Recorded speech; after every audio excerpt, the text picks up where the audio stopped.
같이 말씀 보겠습니다. 말씀은 역대하 6장 1절부터 11절까지 말씀입니다. 역대하 6장 1절부터 11절까지 말씀입니다.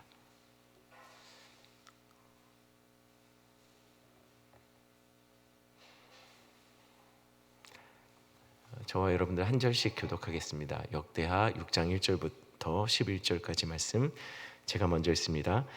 그때 솔로몬이 이르되 여호와께서 캄캄한 데 계시겠다 말씀하셨사오나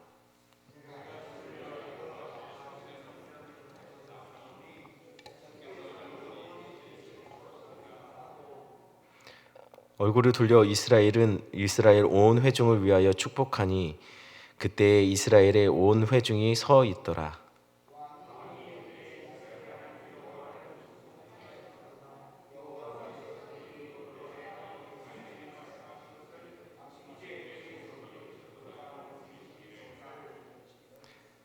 내가 내 백성을 애굽 땅에서 인도하여 낸 날부터 내 이름을 둘 만한 집을 건축하기 위하여 이스라엘 모든 지파 가운데서 아무 성읍도 택하지 아니하였으며 내 백성 이스라엘의 주권자가 될 사람을 아무도 택하지 아니하였더니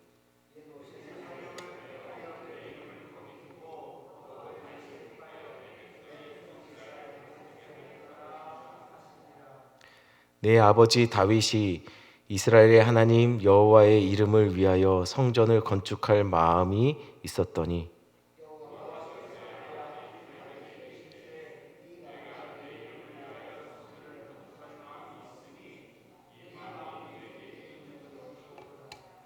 그러나 너는 그 성전을 건축하지 못할 것이요 내 허리에서 나올 내 아들 그가 내 이름을 위하여 성전을 건축하리라 하시더니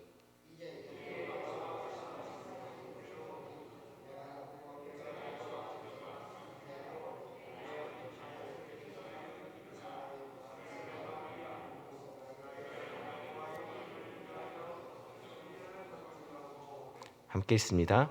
내가 또 그곳에 여호와께서 이스라엘 자손과 더불어 세우신 언약을 넣은 궤를 두었노라 하니라. 아멘. 함께 기도합니다. 하나님, 오늘 이 새벽 하나님 우리 성도들 하루의 시작을 기도와 말씀으로 하루를 시작합니다. 하루의 시작을 말씀과 기도로 시작하는 자는 하나님께서 책임지시고 또한 특별한 하루를 허락하실 줄 믿습니다.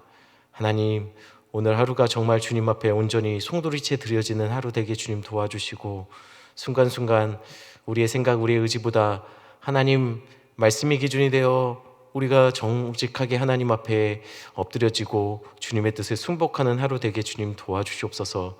말씀 들을 때 또한 깨닫게 주님 도와주시고 순종케 도와주시옵소서. 인도하실 하나님 감사를 드리며 예수님의 이름으로 기도드렸습니다. 아멘. 오늘 본문의 이야기는 어제 이야기와 계속 이어서 성전 건축이 완공된 후에 어떤 일이 일어났는지에 관해서 계속 이야기하고 있습니다. 한번 어제 이야기를 살짝 정리하고 시작하겠습니다. 어제는 솔로몬이 성전을 완공을 한 이후에 그 안에 다윗이 드렸던 은과 금을 옮겨놓고 각종 성전을 위해 준비한 기구들을 다 옮겨놓았습니다. 그러나 이것으로 성전의 모든 건축의 과정이 끝났다라고 말한 것은 아닙니다. 말할 수 있는 것은 아니었습니다. 진짜가 남았다고 말했죠. 그 진짜는 바로 하나님의 임재의 상징인 언약궤를 옮기는 작업이 남아 있었습니다. 이를 위해서 솔로몬은 모든 이스라엘의 지도자들을 예루살렘으로 다 모았습니다. 그리고 온 백성들을 다 모아놓고 언약궤를 성전 지성소에 옮기는 일을 시작했습니다. 그런데 문제는 언약궤를 옮겨놨는데 그 안에 십계명 돌판 외에는 다른 두 개의 성물이 없었던 겁니다. 즉 아론의 쌍난 지팡이와 만나를 담은 항아리가 사라지고 없었습니다. 가장 중요한 하나님의 임재를 상징하는 언약궤에 문제가 생긴 겁니다. 그런데 그럼에도 불구하고 그렇게 언약궤가 성전 지성소 안에 옮겨지고 나자 솔로몬은 온 백성과 함께 그곳에서 예배하기 시작했습니다. 성전에서 예배가 시작되었고 성전이 예배로 채워지게 되었습니다. 비록 언약궤는 있어야 할 것으로 다 채워지지 못한 상태였지만 성전이 예배로 채워지자 그곳에 구름이 가득해지며 감당할 수 없는 하나님의 영광이 성전에 가득 채워지게 된 겁니다. 성전은 다른 것이 중요한 것이 아닙니다. 각종 기물들이 중요한 것이 아닙니다. 멋지게 만들어지는 것이 중요한 게 아닙니다. 예식과 절차에 따라서 그렇게 드려지는 것이 중요한 것이 아닙니다. 성전의 가장 중요한 것은 바로 예배입니다. 예배가 채워질 때 하나님이 그곳에 임재하시고 하나님이 그곳에서 영광 받으신다는 것이죠. 그리고 이 모든 광경을 목격한 솔로몬은 오늘 본문에서 이렇게 고백하고 있습니다. 1절, 2절 말씀 제가 읽어드립니다. 그때 솔로몬이 이르되 여호와께서 캄캄한 데 계시겠다 말씀하셨사오나 내가 주를 위하여 거하실 성전을 건축하였사오니 주께서 영원히 계실 처소로소이다 하고, 하나님이 성전의 영광으로 임하신 것을 목격한 솔로몬이 이렇게 말하는 것이죠. 여호와께서 캄캄한 데 계시겠다고 하셨지만 내가 건축한 이 성전에 영원히 계셔달라라고 그렇게 하나님 앞에 구하고 있는 겁니다. 여기서 캄캄한 데 계시겠다라고 말하는 이 캄캄한 데는 그냥 물리적인 어둠, 그냥 하나님께서 어두운 곳에 계시겠다라고 말씀하신 것이 아닙니다. 이것은 신명기 5장 22절에 나오는 그 이미지를 갖고 보셔야 돼요. 신명기 5장 22절을 제가 한번 읽어드립니다.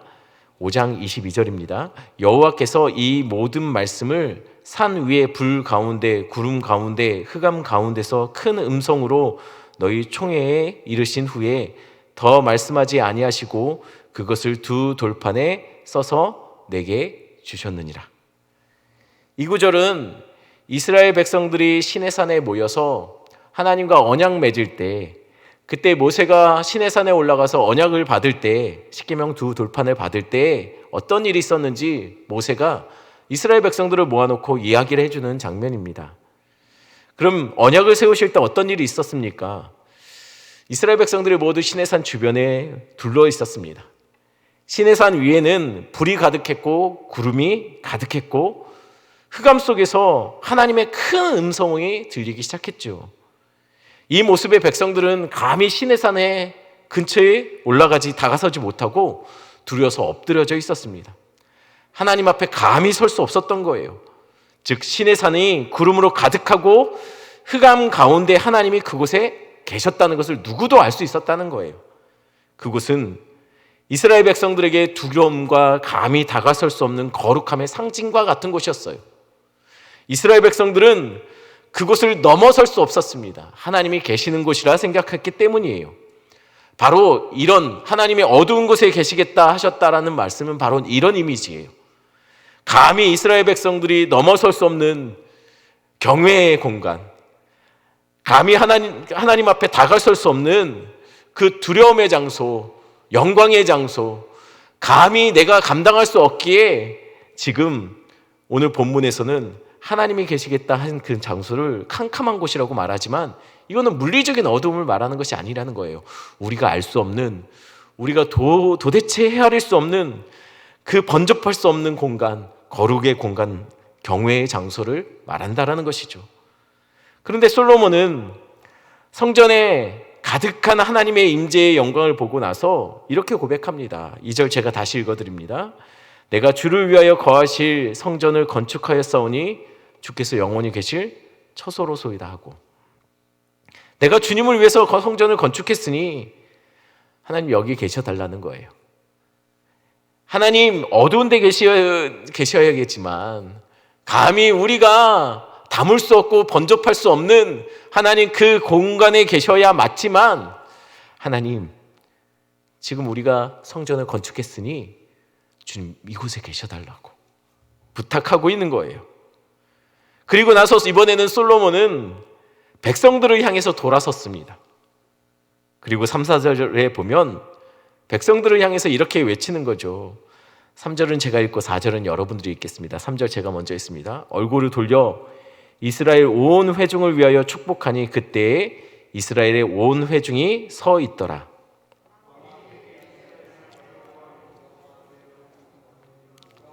하나님께서 그의 입에서 내 아버지 다윗에게 말씀하신 것을 이제 그의 손으로 이루시기를. 지금 이렇게 완성된 성전에 모여 있는 백성들에게 축복하며 솔로몬은 이 성전이 어떻게 지어지게 되었는지 그 배경에 대해서 이제 하나하나 이야기하기 시작합니다. 즉 성전의 완공을 선포하며 이 성전이 지어지기까지 어떤 과정이 거쳐졌는지에 대해서 간략하게 설명하고 있는 거예요. 그렇다면 어떻게 성전은 지어졌을까요? 첫 번째로 지금 하나님께서 다윗 왕을 선택을 하셨다라는 거예요. 먼저 이 내용이 5절 6절의 내용입니다. 하나님이 성전을 세울 때 어떤 지파도 어떤 성전을 세울 장소도 또 어떤 왕도 세우지 아니하셨지만 특별히 하나님께서 이렇게 예루살렘을 정하셨고 또 유다 지파에서 다윗을 세워 그를 백성을 다스리도록 왕으로 세웠다는 것이에요. 이렇게 성전이 놓인 배경의 출발은 하나님의 선택부터 시작된다는 것이죠. 그리고 두 번째로는 그러나 하나님은 아버지 다윗이 아니라 솔로몬으로 성전을 짓도록 하셨다라고 7절부터 10절까지 그것을 설명하고 있습니다. 처음에는 아버지 다윗의 성전을 건축할 마음, 그 마음에서 이 전이 시작된 것이죠. 하나님도 다윗의 성전을 짓고자 하는 그 마음을 기뻐하셨습니다. 그러나 하나님은 다윗이 아니라 그의 아들을 통해서 성전을 지으시겠다라고 말씀하셨죠. 그래서 지금 솔로몬이 왕위에 앉았고 여호와 하나님이 이름을 위하여 그가 이렇게 성전을 건축했다라는 거예요. 결국 솔로몬은 백성들에게 이 성전이 지어짐은 다윗에게서 출발됐지만 하나님의 뜻대로 지금 내가 이 성전을 완공했다라는 거예요. 마지막으로 솔로몬은 11절에 이렇게 말합니다. 제가 11절 한 번 더 읽어드립니다. 내가 또 그곳에 여호와께서 이스라엘 자손과 더불어 세우신 언약을 넣은 궤를 두었노라 하니라. 성전은 완성되었고 하나님의 임재의 상징인 언약궤마저도 이제는 그 안에 들여다 놓았다는 거예요. 그리고 모든 성전의 공간은 모든 성전의 완공은 이렇게 마무리되었다라고 선포하고 있는 것이죠. 솔로몬이 이렇게 백성들에게 말하고 있는 핵심은 다른 것이 아닙니다. 내가 지었지만 내가 지은 게 아니라는 거예요. 이렇게 멋지게 완공되었지만 사실 알고 보면 내가 이렇게 만들어낸 것이 아니라는 거예요. 하나님의 열심이 아버지 다윗, 그 다윗을 왕으로 세웠고 그에게 그렇게 성전을 짓고 싶은 마음 주셨고 그것이 이제는 나에게까지 그 뜻이 흘러와 내가 이렇게 성전을 짓는 것을 마무리할 수 있었다는 것이에요. 그래서 성전이 세워졌다는 것이죠. 성경은 우리가 바로 그 성전 되었다라고 이야기합니다. 하나님은 캄캄한 데 계시는 캄캄한 데 계신 분입니다. 오늘 본문대로 말하면 물리적인 어둠을 말하는 것이 아닙니다. 아무도 알 수 없는 곳, 아무도 다가갈 수 없는 곳, 감히 넘어설 수 없는 그 곳에 계셨던 하나님이 바로 오늘 본문에서처럼 이스라엘과 함께 하시겠다, 성전 안에 영광으로 임하셨죠. 바로 우리가 성전이고 감히 우리가 다가설 수 없는 하나님이 바로 우리 안에 계신 겁니다. 감히 우리로서는 감당할 수 없는 하나님의 영광이, 감히 우리는 범접할 수 없는 그 하나님이 이제는 우리 안에서 함께 동행하시고 영원히 거하시겠다라고 약속하신 거죠. 이것이 은혜예요.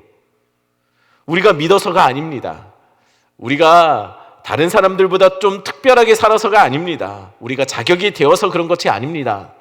이 모든 것은 오래전부터 하나님이 우리와 함께 하시겠다고, 우리를 성전 삼겠다고 정하시고 그 이전부터 수없이 하나님께서 그 뜻을 하나님의 열심으로 이루어 가셨고 예수 그리스도를 통해서 그것이 가능케 하셨고 이제는 우리 안에 하나님께서 성령으로 함께 하시니 이것이 은혜라는 것이에요.